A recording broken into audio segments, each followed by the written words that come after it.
Hello everyone. Hello सभी को नमस्कार। एक प्यार भरा ओंकार। अपने परिवार ये भी क्लासेस में एक बार फिर से तहे दिल से स्वागत है। पिछले वीडियो में हमने क्या पढ़ा कि या तो दो व्यक्ति होते हैं, जैसे मान लीजिए दो व्यक्ति हैं और वो अगर एक दूसरे की ओर चलते हैं, मान लीजिए ये 5 किलोमीटर प्रति घंटा की स्पीड से चल रहा है, 5 किलोमीटर प्रति घंटा, और ये 10 किलोमीटर प्रति घंटा की स्पीड से चल रहा है और ये एक दूसरे के अपोजिट चल रहे हैं। तो इस कंडीशन में सापेक्ष चाल क्या होती है? तो आप कहेंगे कि इस कंडीशन में जब एक दूसरे के अपोजिट चलते हैं तो सापेक्ष चाल जो होती है वो जुड़ जाती है, यानी क्या हो जाएगी, 15 किलोमीटर प्रति घंटा हो जाएगी। 15 किलोमीटर प्रति घंटा, इसको अभी हमने बता रखा है, लेकिन फिर भी यहाँ पे अभी बोट एंड स्ट्रीम को समझाना है तो हम आपको फिर से बता रहे हैं। समझ लीजिए, अभी सारी चीज़ें आपकी क्लियर हो जाएंगी। फिर आपसे हम दूसरी चीज़ कहें कि अगर मान लीजिए दोनों एक ही डायरेक्शन में चले, मान लीजिए ए है, एक इसको हम ए और इसको बी मान लेते हैं, ये व्यक्ति बी हैं, दोनों एक ही डायरेक्शन में चले, ये बी हैं, इनकी स्पीड क्या है, 10 किलोमीटर प्रति घंटा है, इनकी स्पीड 10 और इनकी 5 किलोमीटर प्रति घंटा। अब हम आपसे पूछे कि सापेक्ष चाल क्या होगा, तो आप कहेंगे कि अब सापेक्ष चाल जो होगा 5 किलोमीटर प्रति घंटा। यानी कि यहाँ पे हम देख रहे हैं कि जब दोनों एक दूसरे के अपोजिट चल रहे हैं तो इन दोनों की जो है स्पीड आपस में जुड़ जाती है, वो हमारी सापेक्ष चाल होती है। लेकिन जब ये दोनों एक ही डायरेक्शन में चलते हैं तब सापेक्ष चाल हमारी क्या हो रही है, इन दोनों का अंतर हो रहा है, यानी 5 किलोमीटर पर घंटा पर आवर हो जा रहा है। तो ये तो हमने पिछले वीडियो में टाइम एंड डिस्टेंस में पढ़ा, लेकिन जस्ट इसका अपोजिट होता है आपका नाव और धारा में। नाव और धारा में अपोजिट क्या होता है, आइए यहाँ पे हम लोग सीख लेते हैं। देखिए यहाँ पे अगर मान लीजिए नाव है, इसमें देखिए इसमें आपको नाव के बारे में पढ़ना रहेगा, नाव और धारा। तो धारा और नाव, यहाँ पे मान लीजिए दो व्यक्ति थे, इसी तरह से आपने पढ़ा था दो रेलगाड़ी हो या फिर दो गाड़ी हो या फिर रेलगाड़ी या व्यक्ति हो, कोई भी हो, दोनों क्या करते हैं जब एक दूसरे का अपोजिट है तब सेम कंडीशन ये लगता है। लेकिन यहाँ पे हमें नाव और धारा के बारे में अध्ययन करना है। तो क्या होता है बेसिकली, देखिए ये मान लेते हैं नदी है, ये फिगर से हम लोग समझ लेते हैं, ये मान लीजिए नदी है और नदी की जो धारा है वो इधर बह रही है, यहाँ पे बह रही है। तो अभी इसको हम समझाएंगे, उससे पहले हम एक चीज़ यहाँ पे बता दें ताकि आपको कुछ आइडिया लग जाए। इसके जस्ट अपोजिट इसमें होता है, जैसे कि मान लीजिए अगर धारा की स्पीड दे दे, धारा की स्पीड दे दे कि धारा की स्पीड है 5 किलोमीटर प्रति घंटा, ठीक, 5 किलोमीटर पर आवर। और यहीं पे दे दे कि नाव नाव की स्पीड है, नाव की स्पीड जो है वो है 10 किलोमीटर प्रति घंटा, ये नाव की स्पीड हो गई। अब इस कंडीशन में जो सापेक्ष चाल होता है, अंतर हम अभी आपको बता रहे हैं कि इन दोनों में अंतर क्या होता है। तो इस कंडीशन में जो सापेक्ष चाल होती है, अगर नाव और धारा एक ही डायरेक्शन में, ये मान लीजिए ये धारा इधर फ्लो कर रही है, ये धारा क्या इधर फ्लो कर रही है, और जो नाव है, ये मान लीजिए नाव है, ये नाव है, नाव भी इधर ही जा रही है, अगर इधर ही जा रही है तो उस कंडीशन में जो सापेक्ष चाल होती है इन दोनों का योग होता है, यानी 15 किलोमीटर प्रति घंटा होता है। क्या होता है, 15 किलोमीटर। अब यहाँ पे हमने क्या देखा कि जब व्यक्ति या रेलगाड़ी दोनों एक ही डायरेक्शन में जाए तो उनका जो सापेक्ष चाल होता है उनका अंतर होता है, लेकिन यहाँ पे क्या हो रहा है, दोनों का योग होता है। ये चीज़, यही दोनों में बस अंतर है, टाइम एंड डिस्टेंस और नाव और धारा में। और ये अंतर क्यों होता है इस चीज़ को हम समझा देते हैं। उससे पहले यहाँ पे अगर अगर हम ये कहें कि नाव इधर जा रही है और धारा इधर, यानी एक दूसरे के अपोजिट, जब नाव और धारा दोनों एक दूसरे के अपोजिट हों तब सापेक्ष चाल क्या होती है, तो इन दोनों का अंतर होता है, इन दोनों का अंतर यानी 5 किलोमीटर प्रति घंटा। यहाँ पे हमने तो क्या देखा, जब एक दूसरे के डायरेक्शन में थे तब यहाँ पे अंतर हो रहा था, लेकिन इसमें क्या हो रहा है, दोनों का योग हो रहा है। और जस्ट इसके अपोजिट, जब ये दोनों एक दूसरे के विपरीत थे तो दोनों का जो स्पीड जुड़ जा रहा था, यहाँ पे दोनों का स्पीड क्या हो रहा है, घट जा रहा है। बेसिकली यही अंतर है बोट एंड स्ट्रीम और टाइम एंड डिस्टेंस के क्वेश्चन में। ये ऐसा होता क्यों है इसको भी हम आपको बता देते हैं। देखिए यहाँ पे देखिए, एक बार हम फिर फिगर बना लेते हैं। ये मान लीजिए हमारा नदी है और नदी की जो डायरेक्शन है, मतलब फ्लो होने की, धारा बहने की, वो मान लेते हैं इधर है, मतलब नदी का जो पानी है इधर बह रहा है और इसी के ऊपर एक नाव है, उसी के ऊपर क्या है, एक नाव है। अब नाव को अगर देखिए इसके डायरेक्शन में ही फ्लो करे, मतलब नाव जिधर धारा जा रहा है उधर ही जाए, तो आप खुद सोच सकते हैं कि अगर नाव इस धारा की दिशा में जाएगी तो इसकी स्पीड पहले जितना रही होगी उससे ज़्यादा होगी, उससे क्या होगी, ज़्यादा होगी। क्यों होगी, क्योंकि ये अपनी स्पीड तो चलेगी ही चलेगी, लेकिन अपनी स्पीड के साथ साथ क्या वो धारा की स्पीड से भी मतलब जुड़ के चलेगी, धारा उसको बहुत तेज़ी से लेके जाएगा। आप कहेंगे बिल्कुल, यानी अगर धारा की स्पीड 5 किलोमीटर प्रति घंटा है और ये 10 किलोमीटर प्रति, तो दोनों का योग हो जाएगा सापेक्ष चाल, और ये सीधे 15 किलोमीटर की स्पीड से 15 किलोमीटर प्रति घंटा की स्पीड से जाने लगेगी। तो यहाँ जुड़ जाता है। और जस्ट इसके अपोजिट अगर मान लीजिए नाव इधर आ रही है और धारा इधर जा रही है, तो मान लीजिए ये 10 किलोमीटर पर घंटा की स्पीड से चले, पर आवर की स्पीड से चल रही है, तो ये 10 किलोमीटर आएगी, लेकिन ये धारा क्या उसको पीछे भी करती रहेगी, इसलिए इन दोनों का अंतर होता है। और जस्ट इसके अपोजिट हमने टाइम एंड डिस्टेंस में रेलगाड़ी वाले क्वेश्चन को देखा था। वहाँ पे क्या था कि दोनों जो है अलग अलग, ये इसमें मतलब धारा का कोई रोल नहीं होता है। अगर एक पॉइंट से दूसरे पॉइंट पे एक जा रहा है और एक इधर से आ रहा है, तो दोनों के डिस्टेंस क्या है, बीच में जो हमारा ये जो आधार होता है जिसपे वो चलते हैं, इसका कोई रोल नहीं होता। इन दोनों का स्पीड जो है आपस में जुड़ जाता है, यानी जल्दी कवर कर लेते हैं। लेकिन यहाँ पे धारा क्या है, धारा खुद जिस पे ये चल रहे हैं वो खुद फ्लो में चल रही है, मतलब फ्लो कर रही है। तो इसकी वजह से जो है आप बेसिकली इसे सोच सकते हैं कि ऐसा क्यों होता है। तो यही बस एक अंतर है, बाकी सारे नियम कानून हमारे वही लगेंगे। अब आइए हम सीधे चलते हैं क्वेश्चन की तरफ। क्वेश्चन देखेंगे और इसी के हिसाब से हम क्वेश्चनों को सॉल्व करेंगे, बाकी सारी चीज़ें आपको क्लियर होती चली जाएंगी। तो देखिए पहला क्वेश्चन इस चैप्टर का क्या है, कह रहा है कि अजय शांत पानी में यानी शांत जल में, यानी धारा की जो दिशा है वो कुछ नहीं है, बस शांत जल है, एक मान सकते हैं आप तालाब है, जो किसी भी डायरेक्शन में उसका जो है पानी फ्लो नहीं कर रहा है, मतलब जो शांत जल है उसमें क्या कह रहा है कि अजय का जो स्पीड है शांत जल में वो 6 किलोमीटर प्रति घंटा है की गति से अपनी नाव चला सकता है, यानी वो अपनी जो नाव है वो 6 किलोमीटर प्रति घंटा की स्पीड से चला सकता है शांत जल में। फिर कह रहा है यदि धारा की गति 4 किलोमीटर प्रति घंटा है, कह रहा है कि अगर धारा 4 किलोमीटर की स्पीड से जो प्रति घंटा की स्पीड से फ्लो करने लगे, तो कह रहा है कि धारा के अनुकूल अनुकूल 30 किलोमीटर की दूरी कितने समय में तय करेगा। तो यहाँ पे देखिए एक वर्ड है आपको यहाँ पे दिखाई दे रहा है अनुकूल। ये आपको याद रखना है कि अनुकूल का मतलब होता है अनुकूल, यहाँ पे ध्यान दीजिएगा कि अनुकूल का मतलब होता है धारा के साथ, यानी धारा की दिशा में। मान लीजिए धारा इधर चल रही है तो नाव भी इधर ही चलेगी। अनुकूल का मतलब ये होता है, अनुकूल का आप ऐसे भी समझ सकते हैं, देखिए हिंदी में इसका मतलब होता है अनु, मतलब होता है पीछे। कहने का मतलब ये है कि पीछे, इसको आप हिंदी देखिए आप रिलेट करेंगे, या तो इसका आप इंग्लिश याद कर लें सीधे सीधे कि अनुकूल, जब अनुकूल की बात आती है तो इसका इंग्लिश होता है डाउन, डाउन, और ये होता है आपका डाउन, और इसको बोलते हैं जो है कूल को बोलते हैं हम स्ट्रीम, इसको बोलते हैं स्ट्रीम, क्या बोलते हैं स्ट्रीम। तो ये हिंदी का जो है इंग्लिश होता है डाउन स्ट्रीम। और जब एक वर्ड और आपका आता है प्रतिकूल, एक वर्ड आपका होता है प्रतिकूल, इसको बोलते हैं अप स्ट्रीम, अप स्ट्रीम। तो आप इंग्लिश से भी इसको समझ सकते हैं और हिंदी से भी। तो हम कैसे इसको, जैसे कि मान लीजिए एग्जाम में आ गया तो कैसे समझेंगे, तो अनुकूल जब आता है तो अनु मतलब होता है पीछे, और कुल मतलब होता है कि उसके अनुकूल, मतलब कि डायरेक्शन जो है मान लेते हैं धारा है, तो धारा अनुकूल, अनु मतलब पीछे, यानी जो नाव है वो धारा के पीछे पीछे चलेगी, या फिर धारा जो है वो नाव के पीछे चलेगी, आप इससे समझ सकते हैं। प्रति मतलब देखिए अपोजिट होता है, इससे आप आसानी से क्लियर कर सकते हैं कि प्रति मतलब अपोजिट, एक दूसरे के अपोजिट, यानी धारा जिस दिशा में जा रही है नाव उसके अपोजिट जा रही है। इंग्लिश से आप कैसे समझेंगे कि डाउन स्ट्रीम का मतलब होता है कि डाउन स्ट्रीम, देखिए धारा जब बहेगी, धारा जब बहेगी तो वो हमेशा अप से डाउन की तरफ बहेगी, ये आप समझ सकते हैं। तो धारा जब अप से डाउन की तरफ बढ़ेगी तो नाव भी जब अगर डाउन स्ट्रीम कर रहा है यानी नीचे की तरफ, यानी धारा की दिशा में बहेगी। अप स्ट्रीम का मतलब क्या है कि धारा कभी जो है ऊपर की ओर नहीं बहेगी, यानी धारा आप डाउन स्ट्रीम जा रही होगी नीचे की तरफ, इसका मतलब नाव अप स्ट्रीम मतलब धारा के अपोजिट जाएगी। यहाँ से आप इसको समझ सकते हैं। देखिए अक्सर ये इसको हम इतनी देर तक क्यों डिफाइन कर रहे हैं, क्योंकि इसको आप कन्फ्यूजन थोड़ा सा एग्जाम में हो सकता है, इसलिए हम इसको पूरा आपको समझा रहे हैं कि आप इसको याद कैसे रखिएगा। बाकी अब आइए शुरू करते हैं। यहाँ पे कह रहा है कि धारा के अनुकूल, अनुकूल मतलब धारा के साथ 30 किलोमीटर की दूरी तय करने में कितने समय लगेगा। तो शांत जल में उसकी स्पीड दे दिया है कि वो अपनी नाव जो होता है वो शांत जल में कितनी स्पीड से चला रहा है, 6 किलोमीटर प्रति घंटा।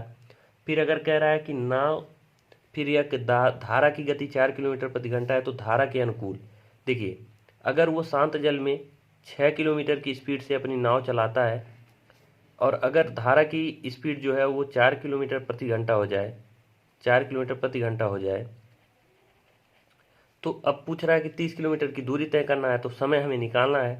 तो जब धारा की दिशा में, अनुकूल मतलब धारा की दिशा में, तो पहले उसकी स्पीड क्या थी 6 किलोमीटर प्रति घंटा, और 4 किलोमीटर प्रति घंटा धारा की स्पीड, दोनों जुड़ करके सापेक्ष चाल क्या आ जाएगी 10 किलोमीटर प्रति घंटा। ये आपको अब समझाना नहीं पड़ेगा। अब 10 किलोमीटर प्रति घंटा आ गया इसका सापेक्ष चाल, तो हमसे पूछ रहा है कि 30 किलोमीटर की दूरी तय करने में कितना समय लगेगा। तो समय क्या लगेगा, 30 किलोमीटर की दूरी है, फार्मूला हमारा वही है डिस्टेंस अपॉन टाइम। अगर समय पूछ रहा है तो डिस्टेंस अपॉन स्पीड, तो स्पीड क्या आ गया 10 किलोमीटर प्रति घंटा, इसको काट देंगे तो ये आपका आंसर आ जाएगा 3 किलोमीटर, सॉरी टाइम है तो 3 घंटा, ये आंसर आ जाएगा आपका।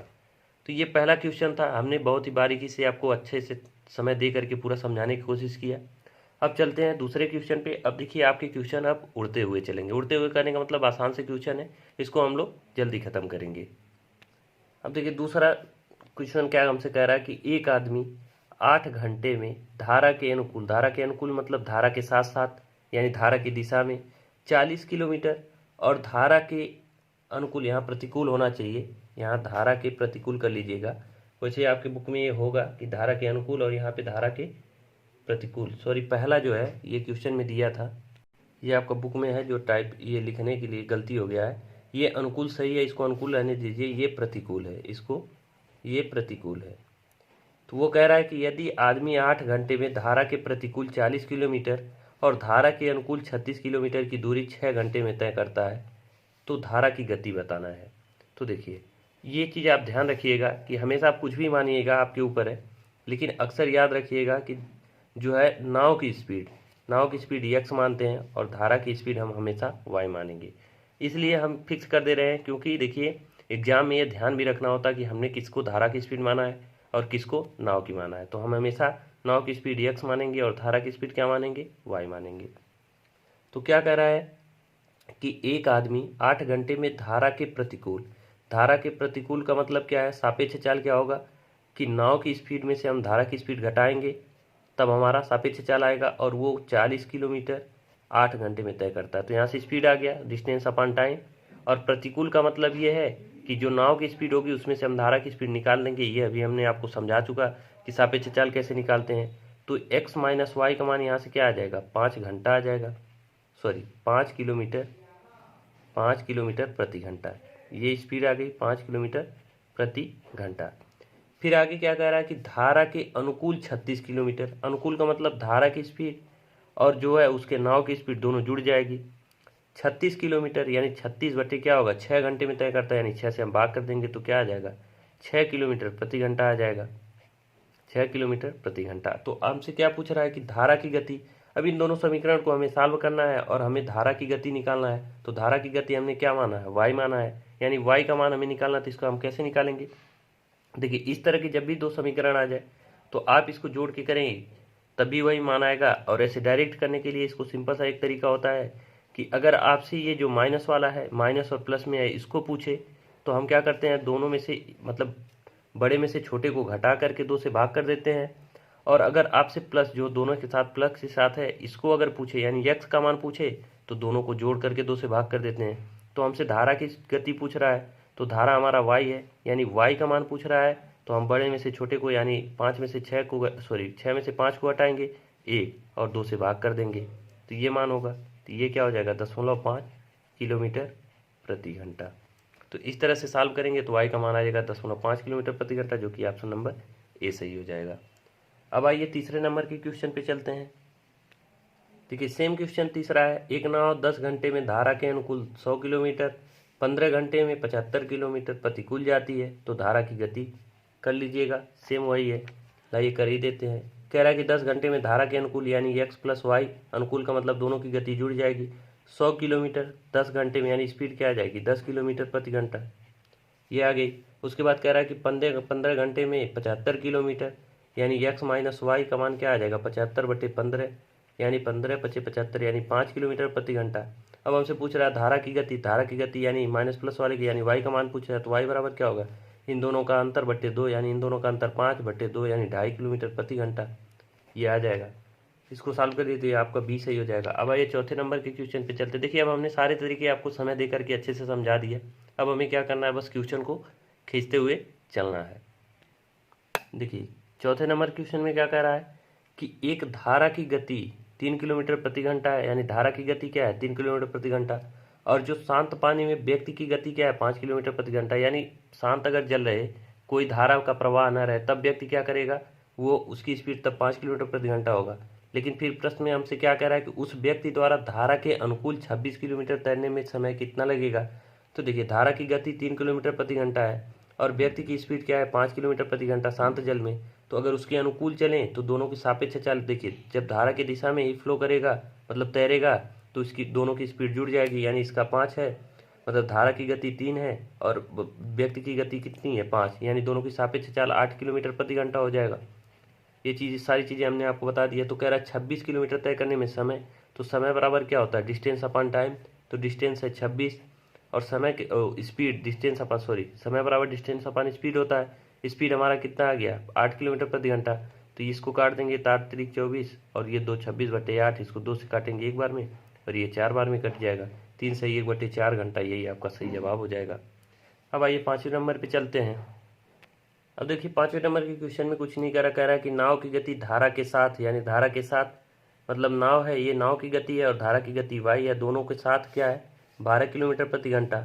और दोनों के साथ फिर कह रहा है कि विपरीत में क्या है, दोनों के साथ जो है 12 किलोमीटर प्रति घंटा और विपरीत में क्या है 8 किलोमीटर प्रति घंटा, यानी विपरीत का मतलब x माइनस वाई 8। तो धारा की गति पूछ रहे हैं, धारा की गति y का मान पूछ रहा है, तो y बराबर इसमें से हम इसको घटाएंगे यानी 4/2, यानी 2 आपका आंसर हो जाएगा, 2 किलोमीटर प्रति घंटा। चलिए अब छठे नंबर के क्वेश्चन, कुछ है नहीं, बस ये सब आसान से क्वेश्चन है, इसको बस x plus y x minus y करके या x और y का मान निकालना रहता है। अब आइए छठे नंबर के क्वेश्चन पे चलते हैं।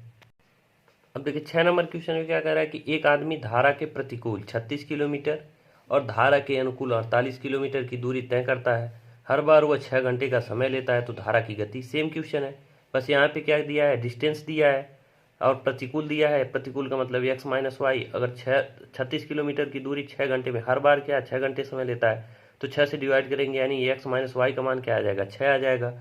फिर x प्लस वाई यानी अनुकूल x प्लस वाई 6 घंटे लेगा 48 किलोमीटर, तो क्या हो जाएगा, ये आपका 8 हो जाएगा, 8 6 48 यानी 8 किलोमीटर प्रति घंटा। तो हमसे धारा की गति पूछ रहा है, तो 6 में से 8 घटाएंगे 2 होगा, 2 से 2 भाग करेंगे तो 1 किलोमीटर प्रति घंटा। कुछ है नहीं, बस सेम क्वेश्चन है। अब 7वें नंबर के क्वेश्चन पे आ जाते हैं। 7 नंबर के क्वेश्चन में क्या है कि एक नाव शांत जल में 6 किलोमीटर प्रति घंटा की गति से चलती है, लेकिन धारा के विपरीत समान दूरी जाने में उसको 3 गुना अधिक समय लेती है। तो धारा की गति हमसे यहाँ पूछ रहा है। तो देखिए यहाँ समान दूरी है, डिस्टेंस हमारा क्या है, कांस्टेंट है, तो वही नियम हम यहाँ भी अप्लाई करेंगे जो नियम हम टाइम एंड डिस्टेंस में अप्लाई करते थे।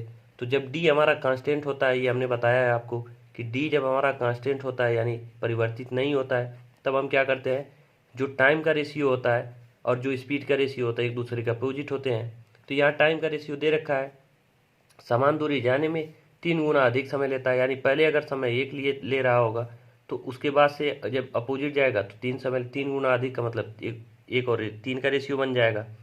और समय का रेशियो जब 1 3 का बनेगा तो स्पीड का रेशियो 3 1 का बन जाएगा। यहाँ तक आप लोगों को कोई दिक्कत नहीं होनी चाहिए। फिर कह रहा है कि शांत जल में जो है 6 किलोमीटर प्रति घंटा की गति से चलती है नाव। तो ये शांत जल में 3 किलोमीटर जो है 3 के रेशियो से चल रही थी और इसका एग्जैक्ट मान क्या है, 6 किलोमीटर प्रति घंटा है, 6 किलोमीटर प्रति घंटा है। तो यहाँ से अगर हम एक रेशियो का मान निकालें तो हो जाएगा 2 किलोमीटर प्रति घंटा। यहाँ तक कोई दिक्कत नहीं होनी चाहिए। एक रेशियो का मान 2 किलोमीटर प्रति घंटा, तो यही हमारा एक रेशियो है, इसका मान भी 2 किलोमीटर प्रति घंटा हो जाएगा। तो हमसे पूछ क्या रहा है, हमसे पूछ रहा है कि धारा के विपरीत समान दूरी जाने में, तो धारा की गति हमसे पूछ रहा है। तो देखिए अब धारा की गति पूछ रहा है, ये हमारा क्या है, शांत जल में है।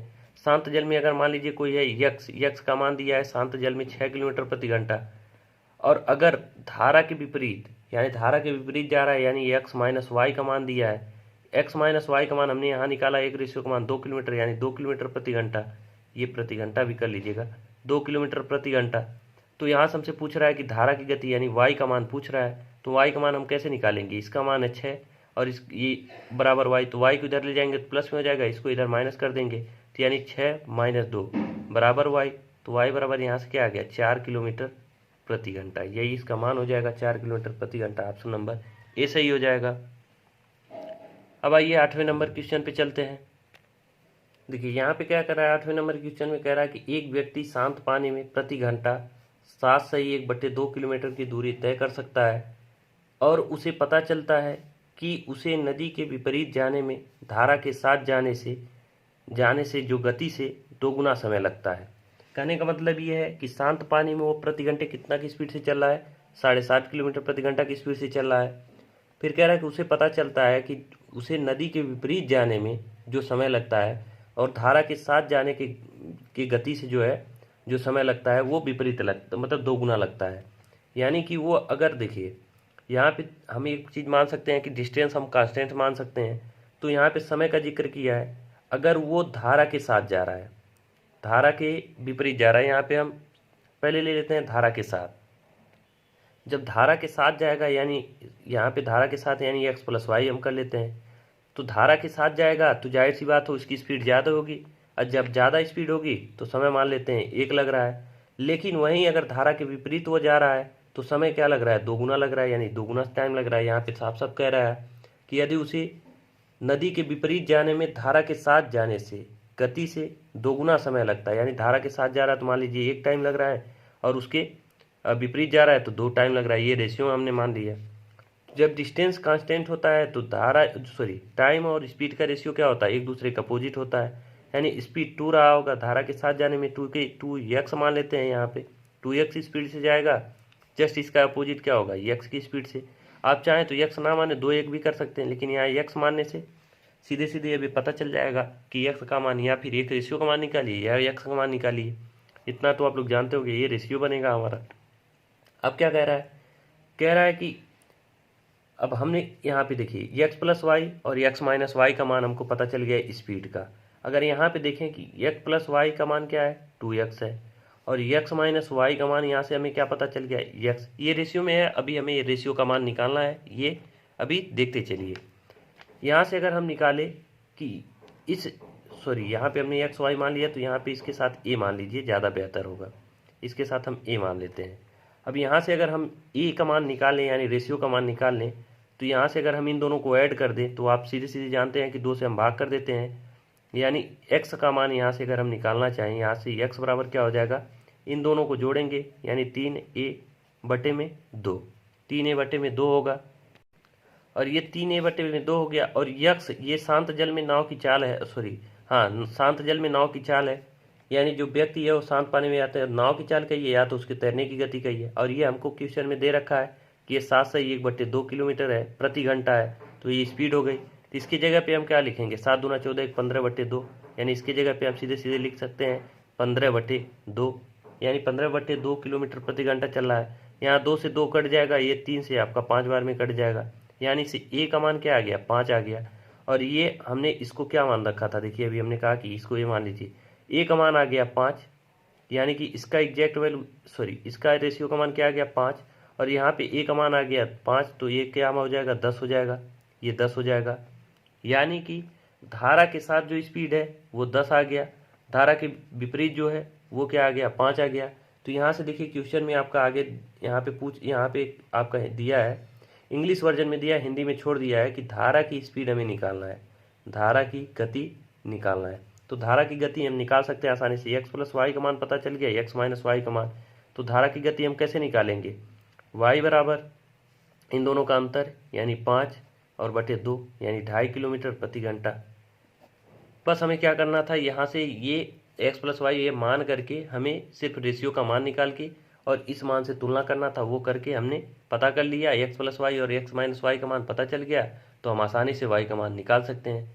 तो देखिए आपका ये 2.5 किलोमीटर प्रति घंटा यानी 2 से 1/2 किलोमीटर प्रति घंटा, यही हो जाएगा आपका सही जवाब। अब आइए 9वें नंबर के क्वेश्चन पे चलते हैं।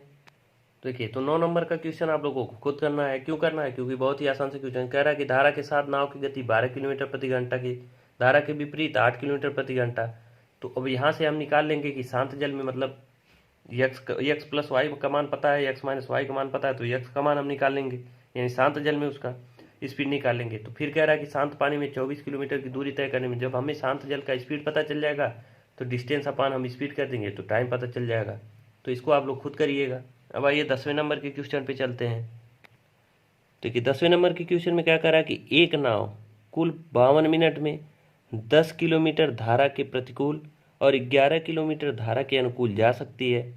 यदि धारा के अनुकूल जाने पर नाव की गति जो है, ये पूछ रहा है कि, यहाँ कुछ छूटा है देख लेते हैं।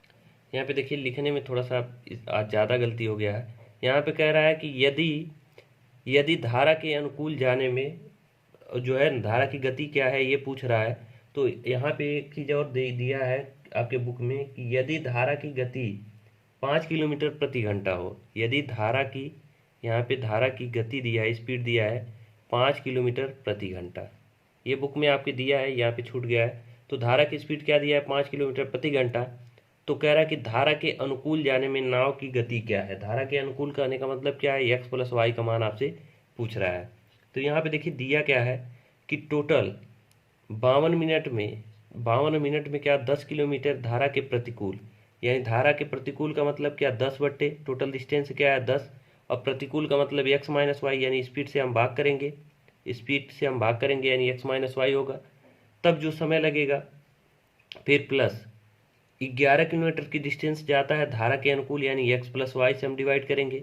इन दोनों को मिला करके जो समय लग रहा है वो टोटल 52 मिनट का लग रहा है, यानी 52 मिनट का है तो हम घंटा में कन्वर्ट करने के लिए क्या करेंगे, हम 60 से भाग कर देंगे, यानी 52/60 कर देंगे। अब देखिए इसको आप या तो चाहें तो इसको एक्स प्लस वाई इसको इक्वेशन बनाए और सॉल्व करें। तब तो देखिए जब इक्वेशन बनाएंगे तो एक समीकरण बनेगा, वो आपका लेंदी हो जाएगा, ज़्यादा टाइम लगेगा। तो इसके लिए सबसे बेहतर आपके पास ऑप्शन यही बचता है कि इसके हम क्या करें, इसको ऑप्शन से सॉल्व करें। ऑप्शन से सॉल्व करने के लिए 4 ऑप्शन में से आप बारी बारी से रख के चेक करेंगे और उसमें से एक आपका सही आ जाएगा, यानी एक्स प्लस वाई। अब यहाँ पे समझने वाली बात यह है कि ऑप्शन से हम क्या रखेंगे। तो देखिए यहाँ पे दिया है कि धारा के अनुकूल जाने में नाव की गति, धारा के अनुकूल जाने में नाव की गति पूछ रहा है, यानी एक्स प्लस वाई का मान ही हमको ऑप्शन में दिया होगा। जो भी आप मान हमारा होगा ऑप्शन में, यानी जो है 30 20 ये जो भी मान होगा वो क्या एक्स प्लस वाई का मान होगा। अब एक्स प्लस वाई का मान अगर होगा यहाँ ऑप्शन में, तो क्या हम यक्स का मान निकाल सकते हैं, बिल्कुल निकाल सकते हैं। यक्स का मान कैसे निकालेंगे, क्योंकि यहाँ दिया है कि अगर धारा की गति 5 किलोमीटर प्रति घंटा, यानी वाई का मान क्या दे रखा है 5 किलोमीटर प्रति घंटा, तब हम अगर धारा की गति 5 किलोमीटर प्रति घंटा है तो यक्स का मान हम आसानी से निकाल सकते हैं, क्योंकि देखिए ये जो भी ऑप्शन में मान दिया गया है वो यक्स प्लस वाई का मान है, और वाई का मान हमको 5 पता है, तो यक्स का मान क्या होगा। अगर हम ऑप्शन ए लेते हैं तो यहाँ पे हम कह सकते हैं option by option A. Option A में एक्स प्लस वाई का मान क्या है 30 है, और वाई का मान हमको पता है कि 5 है, तो यहाँ से यक्स का मान क्या होगा 25 होगा, यक्स का मान क्या होगा 25 होगा। देखिए यक्स प्लस वाई का मान हमने ऑप्शन से उठाया 30, ऑप्शन ए का उठाया 30, वाई का मान हमको पता है 5, तो यक्स का मान क्या होगा 30 माइनस 5 यानी 25 होगा। अब इसी मान को हमें यहाँ पे पुटअप करना है, तो 10 और यक्स का मान है 25, वाई का मान है 5, तो 25 माइनस 5 करेंगे तो क्या 20 आएगा, आप कहेंगे बिल्कुल आएगा, ये 20 आ गया। फिर यहाँ पे क्या करेंगे 11, यक्स का मान है 25 और वाई का मान है 5, तो ये क्या हो जाएगा 30 हो जाएगा। इसको हम 52/60 रहने देते हैं। अब इसको हम सॉल्व करेंगे तो ये एलसीएम में आपका 60 आएगा, और ये 20 तिहाई 60 यानी 10 तिहाई 30, और ये 30 दूना 60 होता है तो 11 दूना 22, और ये 52 हम 60 रहने देते हैं। अब यहाँ से इसको इन दोनों को जोड़ेंगे तो 30 और 22 क्या हो जाएगा 52 हो जाएगा, और बट्टे 60, और इधर भी हमारा 52/60 है। यानी यहाँ पे हमको दिखाई दे रहा है कि ऑप्शन ए से अगर हम मान रखें तो दोनों इक्वेशन क्या हो रहे हैं सेटिस्फाइड हो रहे हैं, यानी दोनों के LHS RHS बराबर हो रहे हैं। तो हमारा सही जवाब क्या हो जाएगा ऑप्शन ए हो जाएगा, यानी 30। अनुकूल जाने में गति क्या होगी 30 हो जाएगी। तो इस तरह से इस प्रश्नों को हम हमेशा सॉल्व करेंगे, ये ध्यान रखिएगा। जैसे कि इस तरह का जब भी इक्वेशन बनेगा तो इसको सॉल्व करना थोड़ा सा कठिन होता है, आपको लेंदी हो सकता है, इसलिए हम ऑप्शन की सहारा लेंगे, हमेशा लेंगे। इसको सॉल्व करने का और कोई ऐसा तरीका नहीं है कि बहुत ही शॉर्ट में इसको बता दिया जाए और आप कैलकुलेशन तो यहाँ करना पड़ेगा, और उसी से बचने के लिए हम ऑप्शन की सहारा लेते हैं। और भी कोई टेक्निक हो सकता है, जैसे किसी क्वेश्चन में कुछ और टेक्निक लग जाए तो उसको भी हम आपको बताते चलेंगे। तो आज के लिए इतना ही, बाकी हम पढ़ेंगे नेक्स्ट वीडियो में। वीडियो कैसा लगा आप हमें कमेंट करके बताते रहें, आप लोग कमेंट करते हैं बहुत अच्छा लगता है। इसके बाद से देखिए काफ़ी लोगों का कमेंट है कि बोट एंड स्ट्रीम के बाद हम पढ़ाएं मेंसुरेशन, तो इसके बाद हम देखिए, और इसके बाद मैक्सिमम 2 वीडियो और आएगा। 2 वीडियो में आपका बोट एंड स्ट्रीम खत्म हो जाएगा, यानी कल तक उम्मीद करते हैं कि बोट एंड स्ट्रीम खत्म। उसके बाद से हम परसों से यानी नेक्स्ट डे से हम शुरू कर देंगे मेंसुरेशन। उसके बाद मेंसुरेशन खत्म कर देंगे, उसके बाद से आप लोग जो चैप्टर कहेंगे उसको हम पढ़ाएंगे। बाकी वीडियो जैसा भी लगा आप कमेंट करके बताते रहें, और वीडियो को लाइक किया कीजिए। बाकी मिलते हैं नेक्स्ट वीडियो में। वीडियो को पूरा देखने के लिए धन्यवाद। ठीक है। अब फटाफट से जो अभी नए जुड़े हैं सब्सक्राइब कर दो, शेयर कर दो और लाइक कर दो। अगर कंटेंट पसंद आए तो लाइक कर दो, शेयर कर दो, सब्सक्राइब कर दो। ठीक है, बस इतना ही मांग रहे हैं।